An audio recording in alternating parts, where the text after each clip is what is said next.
चाहता है मंत्र ये कहना चाहता है, सनातन धर्मम पंचम वस्तु अस्ति। सनातन धर्म में 5 चीज़ों का नाम होगा। पंचम वस्तु अस्ति, 5 चीज़ों का नाम होगा। पहली चीज़ एकम ब्रह्मा, द्वितीय नास्त नास्त किंचन। दूसरी चीज़ द्वितीय वस्तु साष्टांग कर्तव्यति। तृतीय वस्तु दानम दीक्षिता। चतुर्थ वस्तु धारी। पंचम वस्तु तीर्थयात्रा कर्तव्यति। पहली चीज़ यह है कि ईश्वर की गवाही दीजिए। द्वितीय वस्तु साष्टांग कर्तव्यति, यानी 8 अंगों को जमीन पर रख करके सजदा करिए। तीसरी चीज़ दानम दीक्षिता, यानी दान दीजिए, गरीबों में मिस्किनों में बांटिए, मदरसे बनाइए, गरीबों में बांटिए, फकीरों में बांटिए, और जो है आप लोगों में डोनेट कीजिए। चौथी चीज़ उपास रखिए, यानी रोज़ा रखिए। और 5वीं चीज़ यह है तीर्थ यात्रा कर्तव्यति। तीर्थ यात्रा यानी उस गंगा की तरफ चले जाइए, वहाँ के पवित्र पानी से नहा धो करके पाक साफ हो जाइए। इसका नाम इस्लाम है। यह इस्लाम है, आज हिंदू धर्म के अंदर मौजूद है। आज तक इसको रिमूव नहीं किया गया है। वरना मैं समझता हूँ कि अगर इस मंत्र को 2-4 बार और मैं पढ़ दूँ तो हो सकता है अगले साल इस मंत्र को जो है रिमूव कर दिया जाए। जैसे आपने देखा होगा 26 आयतें निकालो कुरान से। कौन कहा था? एक मुसलमान, वसीम रिजवी जिसका नाम था, उन्होंने कहा था कि 26 आयतों को कुरान से रिमूव करो। अल्लाह ने मारी लात, उन्हीं को रिमूव कर दिया। चले जाओ इस धर्म से, चले जाओ। हमने देखा है जिसने भी इस्लाम के विरोध में बातें कही है, अल्लाह ने उसको दर्दनाक मौत की सजा दी है। जिसने भी इस्लाम के बारे में ज़बान खोली है और उंगली चलाया है, अल्लाह ने उसी को रिमूव कर दिया है। मेरे भाइयों, दुनिया के अंदर एक ऐसी पीसफुल मजहब इस्लाम है जिसको ना बदला गया है और ना ही बदला जा सकता है। कुरान एक ऐसी किताब है जिसका ज़बर जेर पेश तक भी नहीं रिमूव हुआ है, ना ही दाएँ से बाएँ हुआ है। और क़यामत के सुबह तक कोई माँ ने बेटा पैदा नहीं किया है जो कुरान की एक आयतों को, एक नुक्ते को इधर से उधर रिमूव कर दे या बदल दे। मेरे भाइयों, दुनिया की वाहिद किताब है जो आज हमारे पास मौजूद है, लेकिन पढ़ने वाला कोई नहीं है। पढ़ने वाला कोई नहीं है। मेरे भाइयों, जब सुनता हूँ कि फला का बेटा, फला के बेटे के बारे में कहा जा रहा है कि नहीं साहब हम तो मदरसे में नहीं पढ़ाएंगे, इसलिए कि ये 4 साल 4,000 5,000 कमाता है, मदरसे के मौलवी 4-5 हज़ार में, इसमें हमारे बेटे का क्या होगा? हम अपने बेटे को इंजीनियर बनाएंगे, डॉक्टर बनाएंगे, प्रोफेसर बनाएंगे, IAS बनाएंगे, IPS बनाएंगे, PhD करवाएंगे। कराइए, हम आपके साथ हैं। हम ये कह रहे हैं कि कराइए, आप PhD कराइए, लेकिन पहली बात यह है कि दीनी तालीम दीजिए, दीनी तालीम। वरना आपके बेटे को ये भी नहीं मालूम होगा कि बैठ के पेशाब करना चाहिए, खड़े होकर के गया नाली में और गधे की तरह खड़े होकर के मारा, चैन खोला और चला दिया धार। यही तो हो रहा है। मैंने मुसलमानों को देखा है, मुसलमान और हट्टा कट्टा नौजवान जो जीन्स का पैंट पहने हुए एकदम इतना चुस्त कि बैठ नहीं पा रहा है और कुत्ते की तरह खड़े होकर के पेशाब कर दिया। ये तरबियत कहाँ से मिलेगी? ये आपको स्कूल वाले देंगे, मदरसे वाले मिलेगी। जहाँ मदरसे होगा, मदरसे के अंदर जो बच्चे पढ़ेंगे वहाँ से ये तालीम मिलेगी। मेरे भाइयों, स्कूलों से, कॉलेजेस से, यूनिवर्सिटी से ये तालीम नहीं मिल सकती है। बुनियादी तालीम ये है कि आपको मदरसे के अंदर सिखाया जा रहा है कि आप बैठ के पेशाब करिए, खड़े होकर पेशाब करना नहीं चाहिए, ताकि छींटे आपके कपड़े पर ना आए। ये इस्लाम सिखाता है। यही इस्लाम की दावत को अल्लाह के रसूल सल्लल्लाहु अलैहि वसल्लम देने के लिए ताइफ की बस्ती में पहुँचे। ताइफ वाले इतने बदतमीज लोग थे, उन्होंने जनाब मोहम्मद रसूलुल्लाह सल्लल्लाहु अलैहि वसल्लम की बात को तो नहीं माना, उन्होंने अल्लाह के रसूल सल्लल्लाहु अलैहि वसल्लम की दावत को कबूल नहीं किया। अरे ये मोहम्मद तो पागल हो गया है, मोहम्मद तो दीवाना हो चुका है, मारो इन्हें, हमारे कबीले से निकाल दो, हमारे गाँव से निकाल दो, हमारे समाज से निकाल दो। मेरे भाइयों, अल्लाह के रसूल सल्लल्लाहु अलैहि वसल्लम के पीछे दुश्मन लग जाते हैं और बाशर बदमाश बच्चे लग जाते हैं और जनाब मोहम्मद रसूलुल्लाह सल्लल्लाहु अलैहि वसल्लम को मारा जाता है, पीटा जाता है। इसे इस्लाम की बात कहने के लिए अल्लाह के रसूल सल्लल्लाहु अलैहि वसल्लम गए, एक ईश्वर की तौहीद पेश करने के लिए अल्लाह के रसूल सल्लल्लाहु अलैहि वसल्लम गए, लेकिन अल्लाह के रसूल सल्लल्लाहु अलैहि वसल्लम को मारे खाने पड़ी, अल्लाह के रसूल सल्लल्लाहु अलैहि वसल्लम के ऊपर अज़ियतें दी गई। मेरे भाइयों, आज भी हमारे ऊपर भी यही होता है। मौलाना साहब इस तरीके से खुलकर मत बोलिए, वरना आपके हाथों में हथकड़ियाँ डालकर जेल के सलाखों में डाल दिया जाएगा।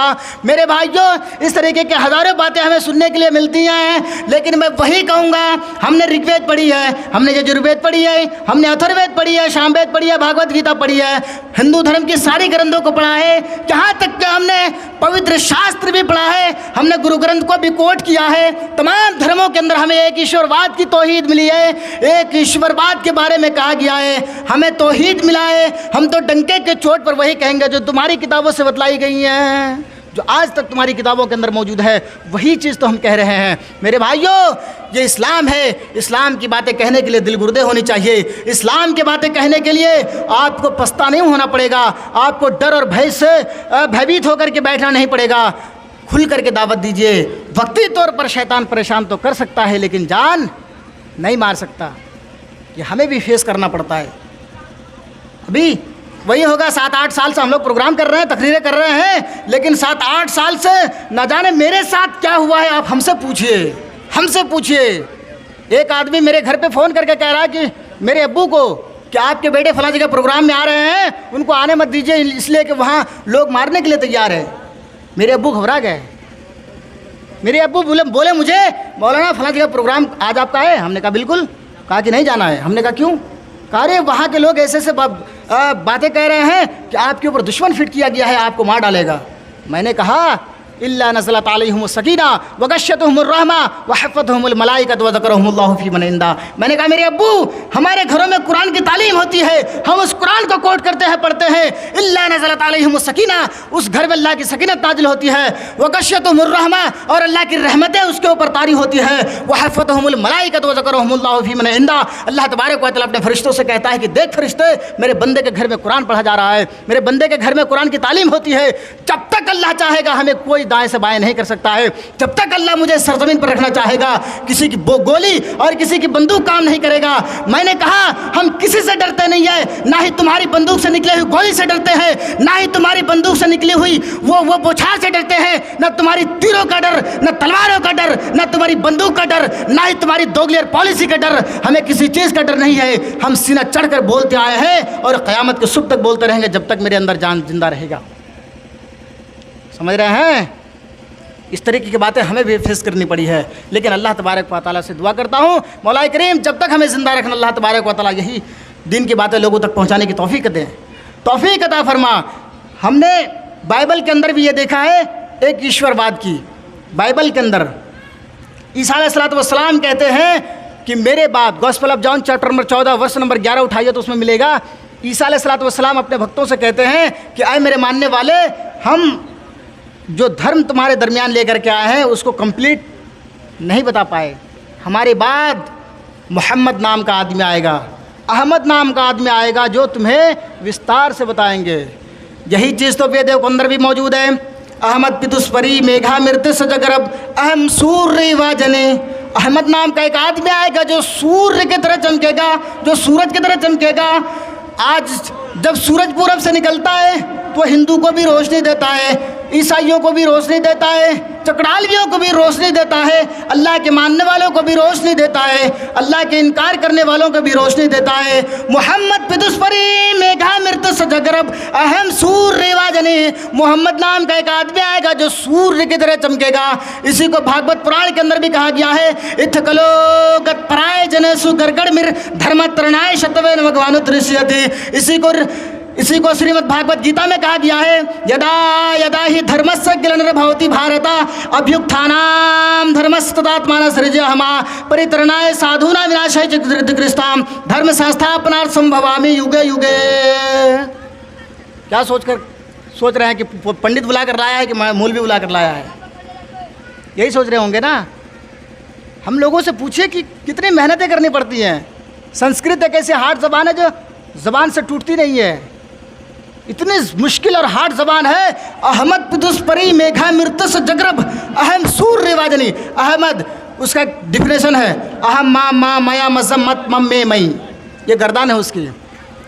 अगर हम आपको कहें कि पढ़ धातु का गर्दान लगाइए तो पढ़ती पढ़ता पठनती पढ़सी पढ़ता पठत पठामी पढ़ावा पढ़ामा, जैसे बच्चों को पढ़ाते हैं फाला फालू फालत फालता फालना फालता फालतुमा फालतुम, इस तरीके से गर्दान है। चलाती चलाते चलनती चलसी चलाता चलत चलामी चलावा चलामा, इस तरीके का गर्दान संस्कृत के अंदर आता है। तो मेरे भाइयों, श्रीमद् भागवत गीता में कहा गया है कि यदा यदा ही धर्मस्य ग्लानिर्भवति भारत, जब जब धर्म के अंदर गिलानी होगी, धर्म के अंदर रद्दी होती है, तो यकेवादी ईश्वर जो है अवतार भेजता है। मेरे भाइयों, वही अवतार जो जनाब मोहम्मद रसूलुल्लाह सल्लल्लाहु अलैहि वसल्लम है। एक पंडित जी मुझसे सवाल किए कि मौलाना साहब, अगर आपका मोहम्मद का नाम हमारी किताबों में बता दिया कि मोहम्मद लिखा हुआ है तो हम मान लेंगे। हमने कहा मान लोगे? कहा हाँ मान लेंगे।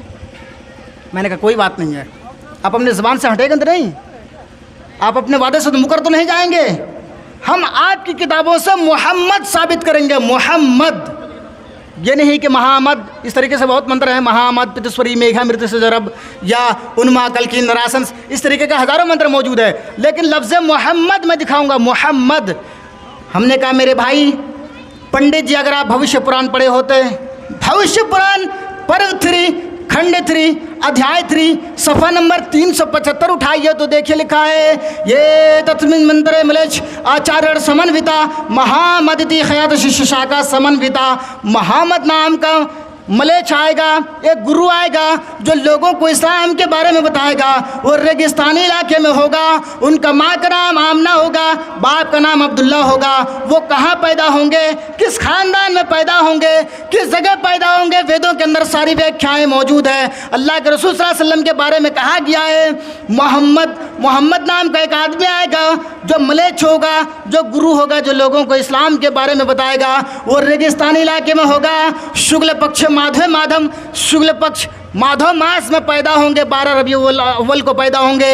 माँ का नाम सुमति होगा, सुमतिया विष्णु शिशा गर्भे माधतत वैष्णवम, वो सोमति के गर्भ से पैदा होंगे। सो के माने सुंदर, मति मन अमन वाली, शांति वाली। अब्दुल्ला विष्णु यश, विष्णु कहते हैं अल्लाह को, और विष्णु यश के माना होता है भक्त, यानी अल्लाह का भक्त, अल्लाह का पूजा करने वाला। उसी को संस्कृत में विष्णु कहा गया है, उसी को अरबी में अब्दुल्ला कहा गया है, उर्दू में उसे अब्दुल्ला कहा गया है। कहाँ पैदा होंगे, नरासन जन्मम भवती नाभि कमलन, नरासन नाम का आदमी जन्म लेगा पूरी दुनिया के बीच में, पूरी वर्ल्ड के बीच में। ये आपके मंत्र मर पढ़ कर सुना रहा हूँ। मोहम्मद कहाँ पैदा होंगे, पूरी वर्ल्ड के बीच में, पूरी दुनिया के बीच में। आज साइंस ने यह तहकीक किया है, पूरी दुनिया को मापा है, नापने के बाद ये बताया है कि बीच सेंटर पर मक्का मुअज़्ज़मा है जहाँ अल्लाह के रसूल सल्लल्लाहु अलैहि वसल्लम पैदा हुए हैं। ये हम नहीं कह रहे, तुम्हारी किताब कह रही है। नरासन जन्मम भवती नाभि कमलन, नाभि कमल कहते हैं कमल के फूल को। आप कमल के फूल देखे होंगे, कमल के फूल के बीच में कली निकलती है, बीच में, पूरे फूल के बीच में कली निकलती है, उसी को कहते हैं संस्कृत में नाभि कमलन। नाभि इसको कहते हैं, यानी पूरी बॉडी के बीच में भी नाभि होता है, इसको भी नाभि कहते हैं संस्कृत में। हम उर्दू जबान में भी कहते हैं नाभि, पूरी बॉडी के बीच में ये नाभि होता है। नरासन जन्मम भवती नाभि कमलन, नाभि कमल कहते हैं इस वर्ल्ड के बीच को, पूरी दुनिया के बीच को, इसको भी नाभि कहा जाता है, जो पूरी बॉडी के बीच में, पूरी शरीर के बीच में है। वहाँ पर जनाब मुहम्मदुर रसूलुल्लाह सल्लल्लाहु अलैहि वसल्लम पैदा होंगे। अल्लाह के रसूल सल्लल्लाहु अलैहि वसल्लम जब इस्लाम की बातें लोगों तक फैलाए, लोगों के सामने कहा कि लोगों, अल्लाह की इबादत करो, अल्लाह की भक्ति करो, अल्लाह के अलावा कोई माबूद नहीं है। लोग अल्लाह के रसूल सल्लल्लाहु अलैहि वसल्लम के पीछे लगे। आइए उस वाक़े को उठाइए, बिलाल हबशी रज़ी अल्लाह ताला अन्हु उमय्या इब्न खल्फ के गुलाम थे।